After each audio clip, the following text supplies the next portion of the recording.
They all laughed when she chose a human, now they're jealous.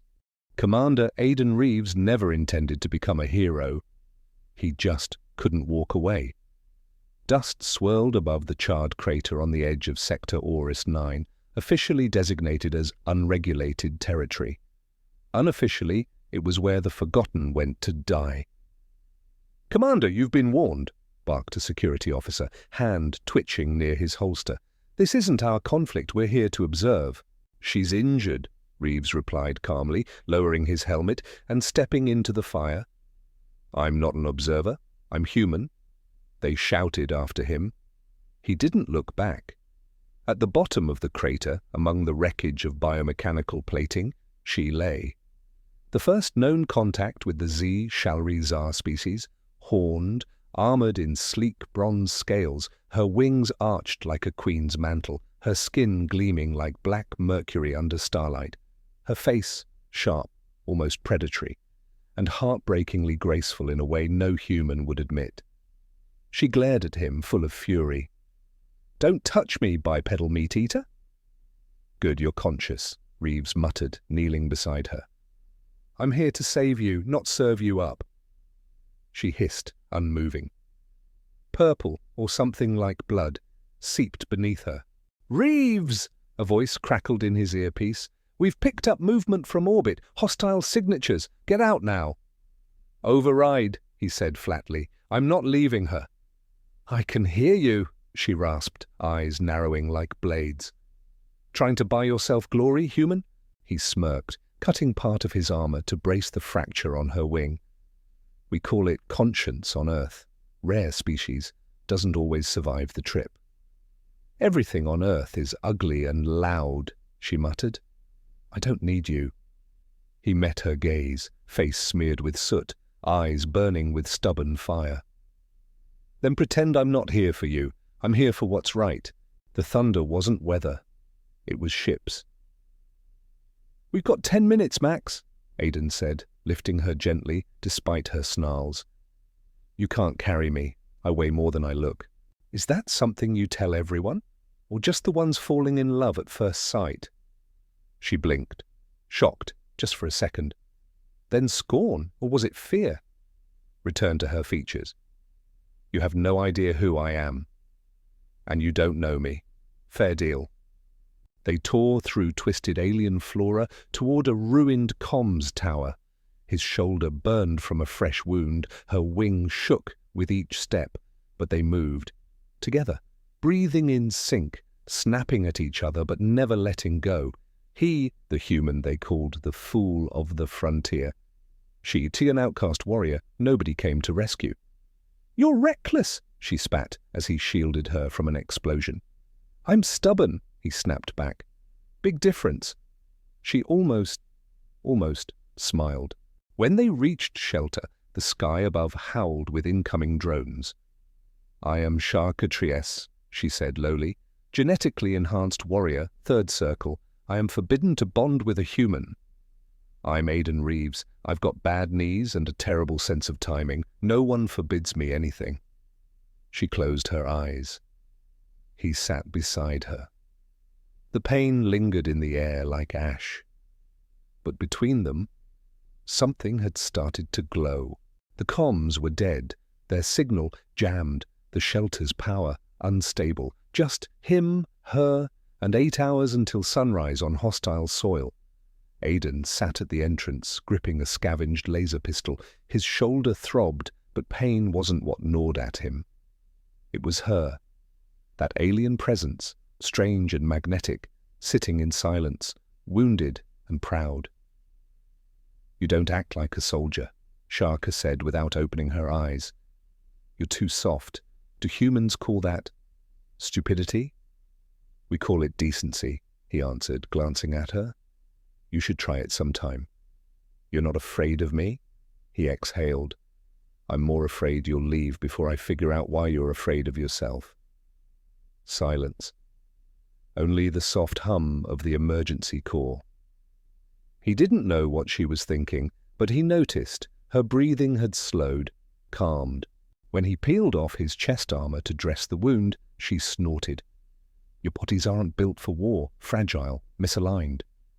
Thanks, that's charming. You're not so bad yourself once you get past the claws and murder attempts. Claws are symbolic in our culture, maturity markers. Well, we have piercings, ears, eyebrows, noses sometimes. Paws. Humans are strange. Humans, he nodded, are delightfully unpredictable. Her expression twitched. Interest? Maybe even something else. A bioelectric storm rolled in before dawn, rare, deadly. The shelter's structure began to vibrate and glow with dangerous heat. Aiden grabbed her without thinking. "What are you doing?" she shrieked, not with rage, but panic. "Your wing's exposed. It's sparking. The moisture's reacting with the plating." I can't allow that. In our culture, that's intimate." He froze. "Then tell me how to save you without crossing that line." She stared at him. Long. Too long. "Do it," she whispered. "But only you. And tell no one." He nodded. His hands, slow and reverent, touched the living metal. The texture surprised him. Soft, warm, responsive. She trembled, but didn't pull away. "You're not scared?" "Me?" He smirked. "I've dated worse personalities. Least you've got cool wings." She laughed. A real, open, unguarded laugh. And that night, the storm passed. But something else had begun. At first light, the scanner pinged. Someone was approaching. Not human, not Zishalri. Sharka froze. "We have to run," she whispered. "Now, I didn't tell you everything." "What?" "They're coming, not to rescue me, to erase me." "Why?" "Because I know too much. Because I was once a guardian of a genetic vault. I ran because I saw what they were doing." He was quiet, watching her. "You're a spy?" "No," she cried. "A deserter. You lied to me," he said quietly. "I was afraid. You're human. You weren't supposed to trust you?" They stood facing each other. She, gleaming, wounded, fierce. He, weary, cracked, but still looking at her like no one ever had. "Why didn't you tell me?" "Because if you knew the truth, you wouldn't have chosen me." He looked down. "I would have chosen you, because you were honest." "You don't understand what's at stake." "I understand." He stepped back. "I just don't know if I'm still on your side." He turned and walked into the forest. Alone, she remained, fingers trembling, her wing bleeding again. And for the first time in her life, she felt like she was losing something she didn't know she needed. Morning struck Oris 9 like a war cry, along with an entire fleet of Federation ships. Blue sigils shimmered across their hulls, but they weren't here to help. Aiden emerged from the forest alone, hands raised, no weapons, just a torn uniform, a limping step, and the name of someone he no longer dared to speak. "Commander Reeves," came a cold voice from the flagship. "You're charged with aiding a hostile entity and withholding a classified Zishalri target." "I didn't hide a target," Aiden said calmly. "I saved a life." "She's dangerous. Her bounty is 3 billion. Dual currencies. You know why." He did, but he also knew something else, that she was not the enemy. The true enemy stood before him now, in clean armor, protected by laws and lies. "You have 1 minute to give her up." He closed his eyes. 3, 2, 1. "She's standing behind me." The soldiers paused. The air grew still. And then a gust of wind like thunder. Sharka descended from the ridge, wings flared, scars gleaming, walking proud despite the pain. "Stop hiding," she said. "Let them see what they're afraid of." The Federation fired first. A Zishalri warship followed. 2 old enemies, united for a moment to silence the truth. Kill her. Kill him. Erase the proof that unity was possible, that love was real.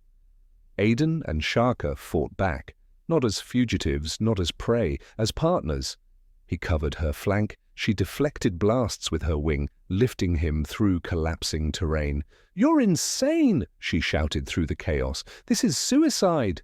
"Then let's make it a legendary one." He grinned, diving toward a gravity mine to throw it off course. The explosion tore into his leg, but she caught him mid-fall.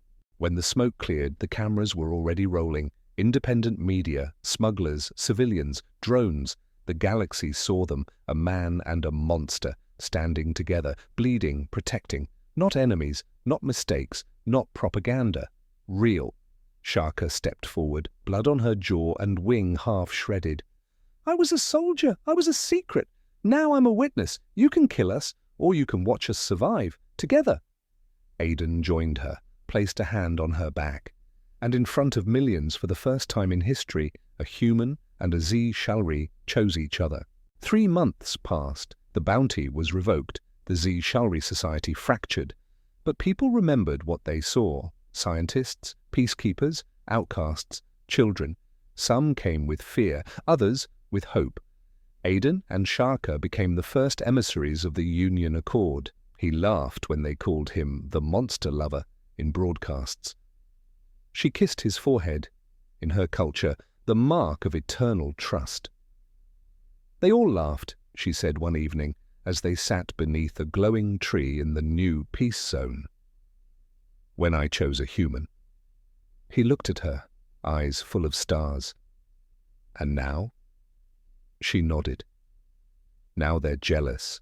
"By the way," Aiden smirked, "you know on Earth, couples who stay together longer than 6 months are expected to meet each other's parents? You want me to meet your mother? She's a retired Marine, burned my old drone when it called her mom. I think you'll get along." Aiden: "Yes? In our culture, that's how we propose." He froze. She smiled, and gently she touched her forehead to his. Her wings opened, and everything turned to light. When the chronicles of the New World were written, no one laughed anymore, because everyone knew sometimes love doesn't just connect us, sometimes it rewrites reality.